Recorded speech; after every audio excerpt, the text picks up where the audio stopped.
Our journey to Cremorne near Port St. John's in the Eastern Cape took us from Durban, south along the subtropical coastline of KwaZulu-Natal, to Port Shepstone on the lower south coast.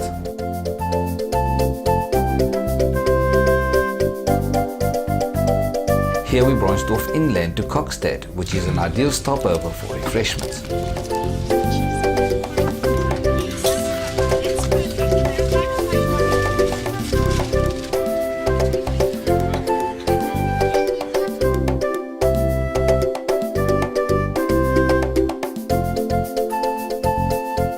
After browsing through the curio shop, we set out towards Umtata, carefully navigating through the livestock that wander about freely in this region.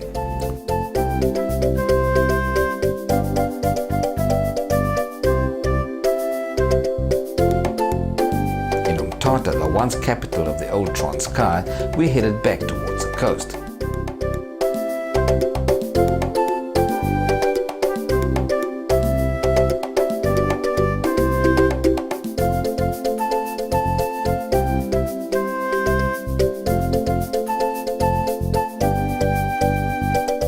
Just 5 kilometers short of Port St. John's, we arrive at our destination, Cremorne, also referred to as the jewel of the South African wild coast.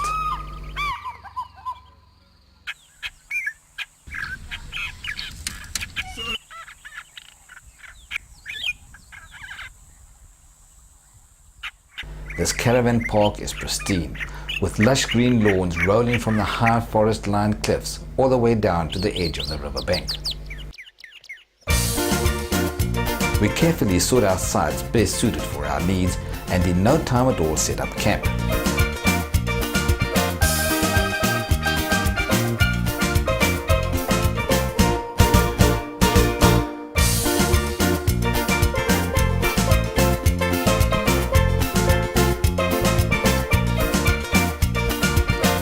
Even Patches, the resident Jack Russell, was impressed with our record-breaking performance. We were up and running just as the sun was setting, and at this beautiful time of day, nothing beats the company of friends with a braai as the center point of conversation. You want to have a bit of piri-piri, and I've got the nice sauce. We're having chicken piri-piri on smash one.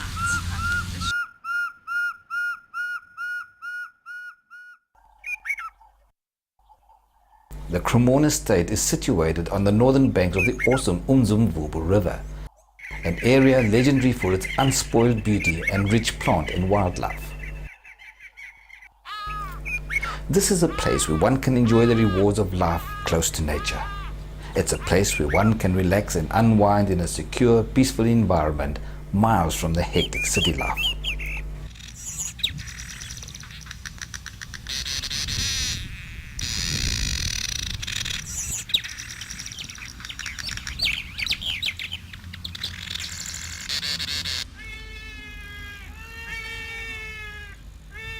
It's a place where the kids can ride their bikes freely, and a place where bungee jumping is not permitted, especially off the 30-centimeter high bridge. Tucked away in the corner of the estate is the final resting place of Sydney Turner, a pioneer in this region who acquired this property from the chief of the Pondo people. Over the years, the property became derelict, and only recently was it purchased by the current owners, who have restored the old farmstead to its former glory.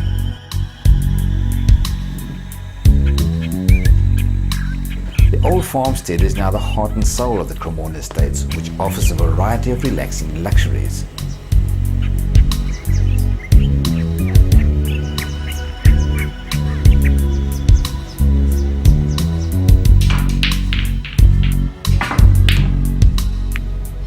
We, of course, enjoy the carefree, unrushed lifestyle caravanning offers, so it's by choice that we prefer the campsites.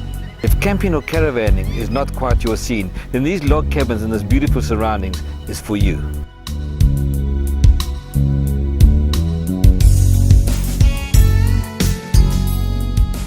Fishing seems to be quite a big issue here in Port St. John's, with people coming from all over the country to fish here. Now, fishing is not really my scene, but just to see what all the fuss is about, I'm going to give it my best shot.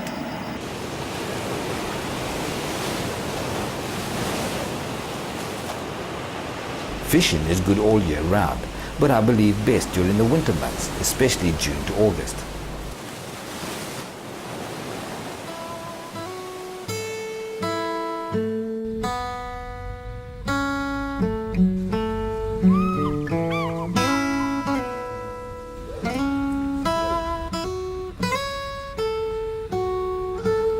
Several world records have been taken here in the waters of Port St. John's, and the photos displayed in the local watering hole bear witness to this.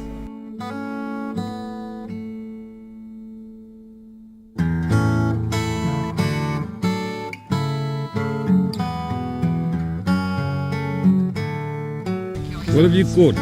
I've no idea. Even Christopher, who at the time had absolutely no clue as to what type of fish he had caught, was proud of his prize catch.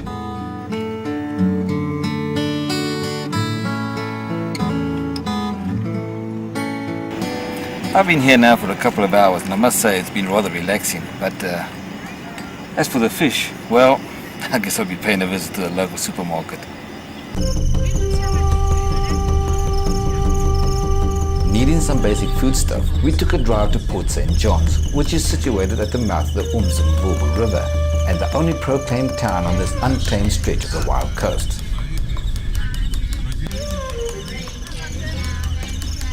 The actual town centre of Port St. John's is small but vibrant, with limited shops but plenty of informal traders selling their wares to both locals and holiday makers alike.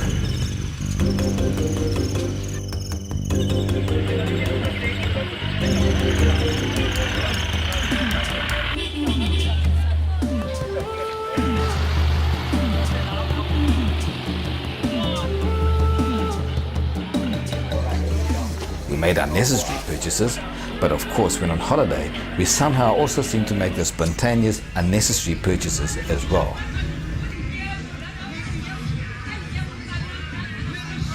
One packet is 5 rand. Is this one?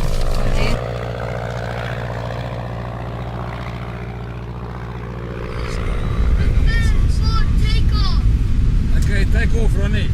This is the airstrip in Port St. John's. Now we didn't really land here, that was just good editing. What's fascinating about this airstrip though is that you don't have to have a plane or you don't have to take off to enjoy the scenery.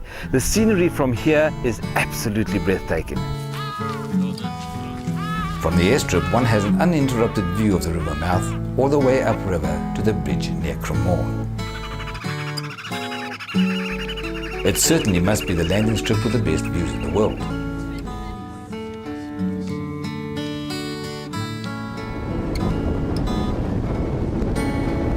Having had spent some time admiring the view, we headed back towards Port St. John's. We stopped briefly to take in the peace and serenity of a small secluded dam bordered by forest-like vegetation.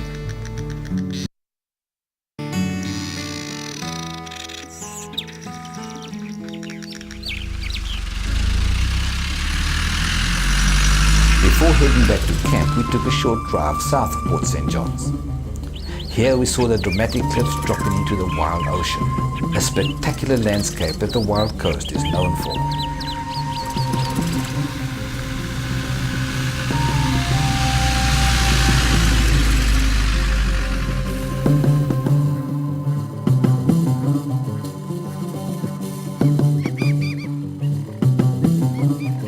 A number of walking trails took us to the edge of the cliff from where the view is endless.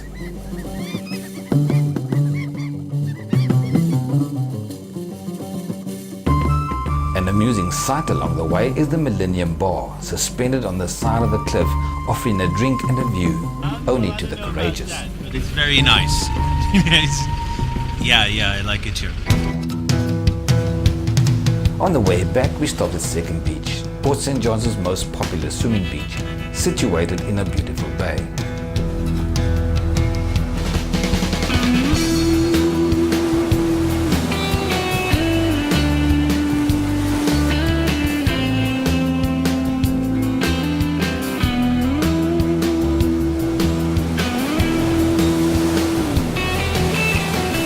During the winter months, whales and dolphins are often seen sharing the ocean with the surfers and bathers.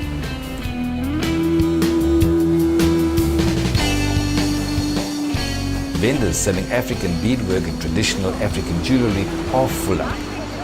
And of course, women have no resistance against this type of temptation.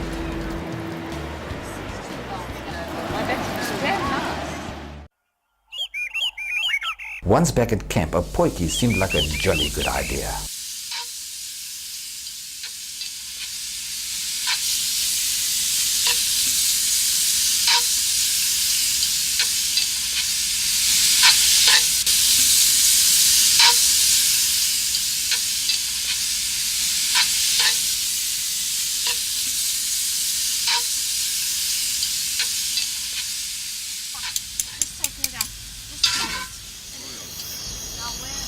Later that evening, we huddled around the campfire, making small talk while listening to the crackling of the fire and the sounds of the night around us.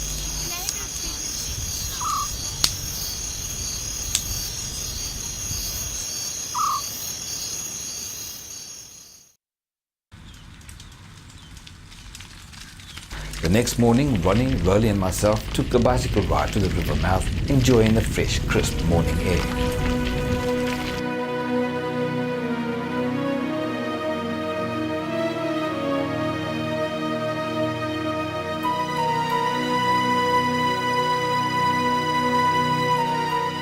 On the way back to camp, we noticed a man-powered ferry taking people across the river to the town of Port St. John's.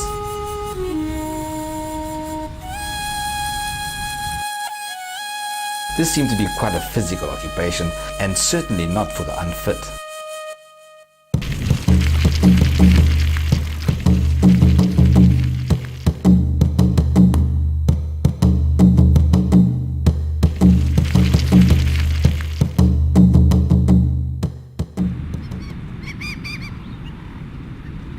Later that day, Ronnie, Rolly and Steve, Cremorne's owner, took to a hiking trail of which there are plenty along the legendary Transkei Wild Coast.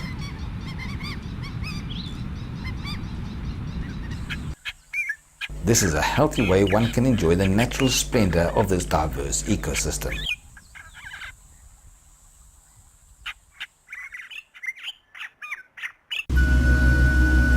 Later that afternoon, we boarded the Samosas of the river, a cruise barge for a sundowner cruise on the Umzimvubu River, which allowed us to see the region's landscape from a different perspective.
It was a great relaxing afternoon. Even the local dog enjoyed the trip.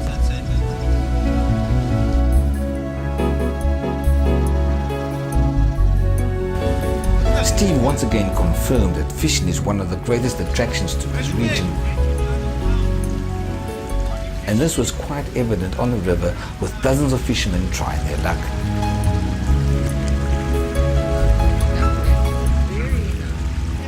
We, on the other hand, never even had to try that hard. The fish jumped aboard our cruiser on their own accord.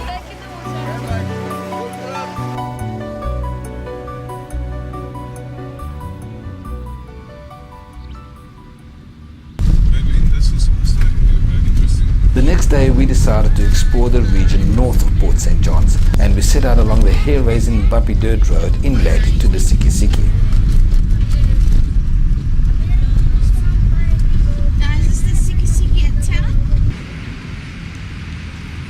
At the Sikisiki, we stopped briefly for fuel and then headed back towards the coast through some really fascinating countryside.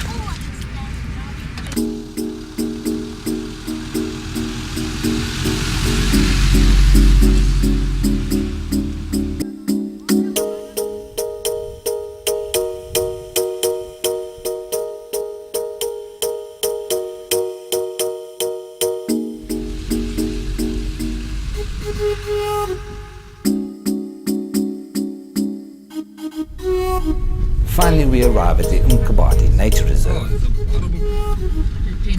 Unfortunately, we were unable to visit the reserve itself as it was on the other side of the river. And in order to get there, we would have had to make a round trip inland all the way to Flagstaff and then double back towards the coast. Instead, we decided to spend the morning enjoying the solitude and beauty of a secluded beach.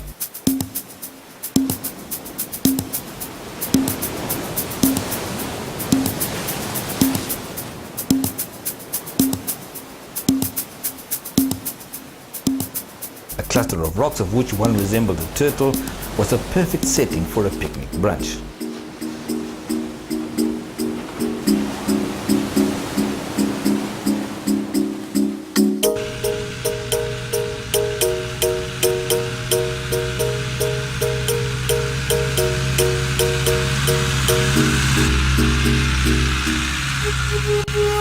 Leaving Umkabati, we headed south to Mboiki.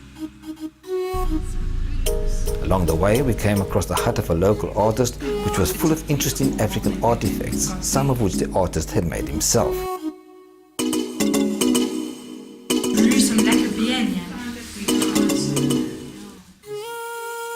Stepping outside, we noticed the tea plantations which stretched for as far as we could see. Tea plantations such as this one is a common sight in this region. It was an interesting drive down to Mboiki, with tall trees lining the dirt roads and rural farmsteads flashing by.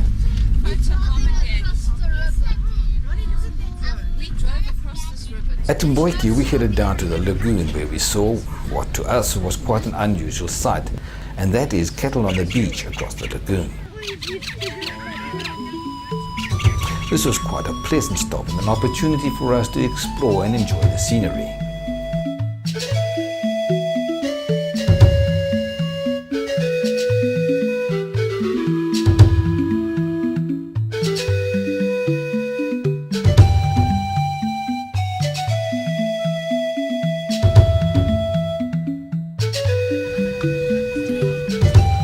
When it was time to leave, Ronnie decided on an off-the-beaten-track route. This meant a slow and bumpy ride all the way back to the main road.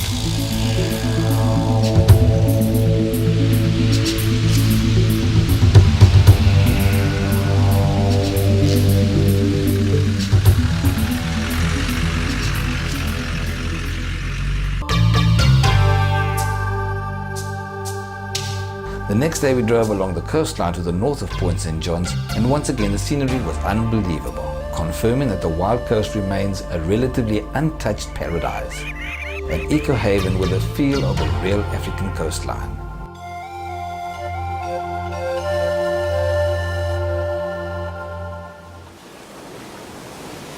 Seeing that fishing seemed to be quite a great attraction to this region, Ronnie decided to give it a try, so we headed further north to Punskop, a popular fishing spot. The drive there along a narrow dirt track was quite amazing, and one can only admire the dramatic and savagely beautiful landscape.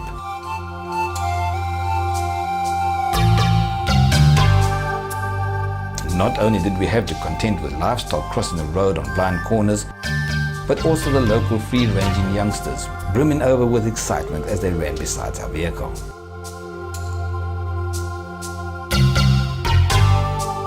We finally arrived at Punskop and maneuvered our vehicle into position on a huge rock.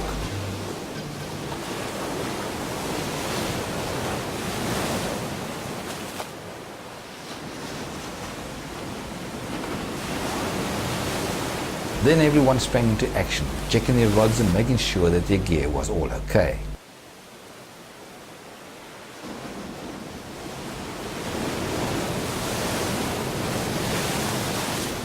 Some of our guys seemed quite at home with this fishing business. Others, on the other hand, needed to consult a fishing manual.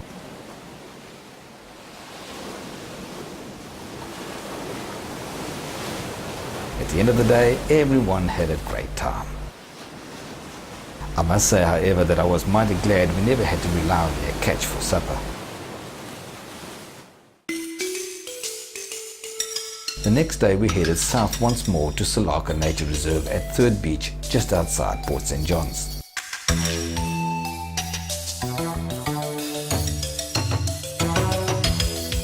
This is a small but picturesque nature reserve, and people living in the chalets within the reserve often wake up in the morning with a wildebeest or a zebra on their doorstep.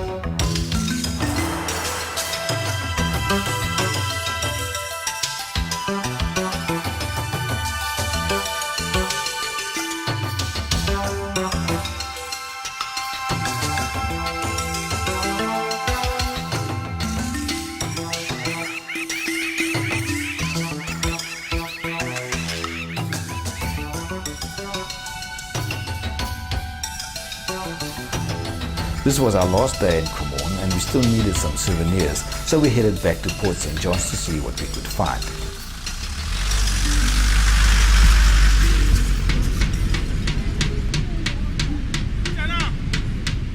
At Second Beach we came across a cultural ceremony which seemed to involve a white painted faced girl and a goat, and somehow we think the goat came in second best.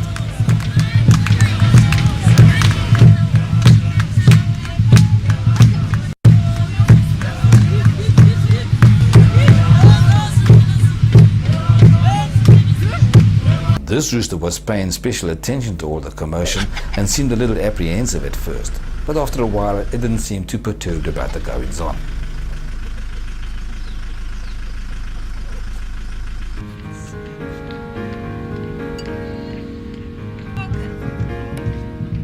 Not being able to find suitable souvenirs from the vendors, we took a walk through the Wild Coast shop, which seemed to have a larger selection of goods.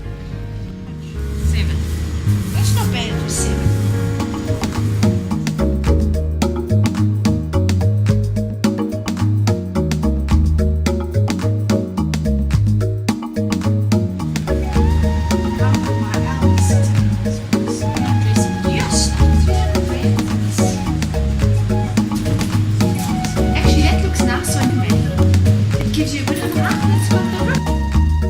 As we arrived back to camp, the sun was making its final descent behind the horizon.